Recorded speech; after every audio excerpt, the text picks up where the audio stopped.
Quelles sont les plus vieilles villes du sud-ouest de la France? Aujourd'hui, cap sur notre territoire de cœur pour explorer ensemble les plus vieilles villes du sud-ouest. La plus vieille ville du sud-ouest est aussi la plus vieille de France, Béziers. Mais sur le podium, nous retrouvons également Cahors, dans le Lot, et Eauze, dans le Gers. Béziers. C'est en 625 avant notre ère que la ville de Béziers est fondée, soit il y a plus de 2600 ans. Une découverte arrivée il y a peu, entre 2017 et 2018, grâce à de nombreuses fouilles à répétition. Les archéologues peuvent aujourd'hui confirmer avec certitude l'existence de cette cité en ces temps-là. Nous devons sa construction aux Grecs. Il s'agissait même d'une des 4 grandes ethnies grecques de l'époque.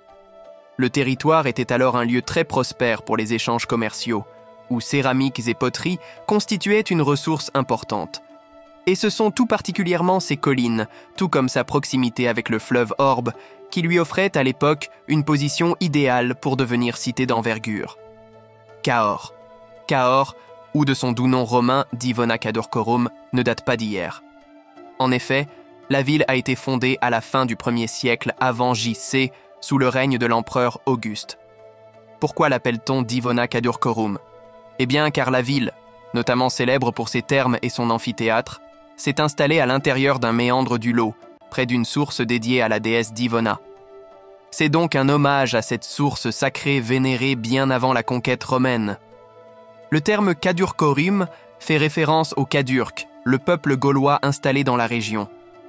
Au Moyen-Âge, Cahors se rayonnait comme un centre commercial et financier de premier plan à l'échelle européenne. Cet âge d'or a laissé un héritage exceptionnel. Un centre historique remarquablement préservé, incontournable à découvrir. Eauze ou Élusa. Nous vous parlions des plus beaux villages du Gers récemment. Mais c'est pour une toute autre raison que nous mettons à l'honneur ce territoire aujourd'hui. Élusa, capitale antique, fut fondée au 1er siècle de notre ère.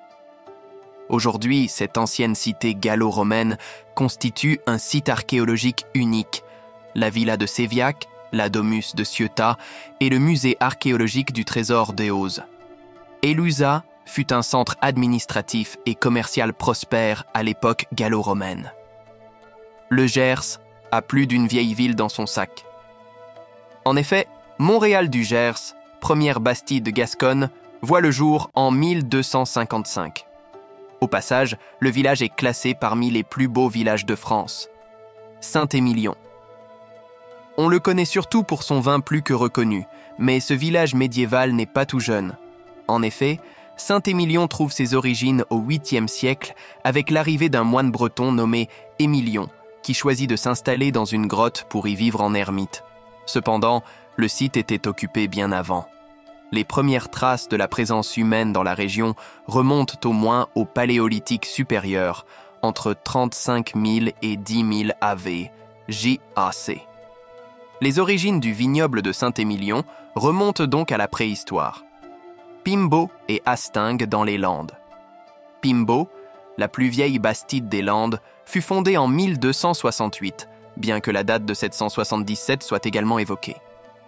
En effet, selon la légende, c'est Charlemagne qui aurait fondé le monastère de Pimbaut au 8e siècle. Sa grande collégiale Saint-Barthélemy encadre le village. Hastingues est également une bastide fondée au XIIIe siècle, en 1289, par John de Hastings.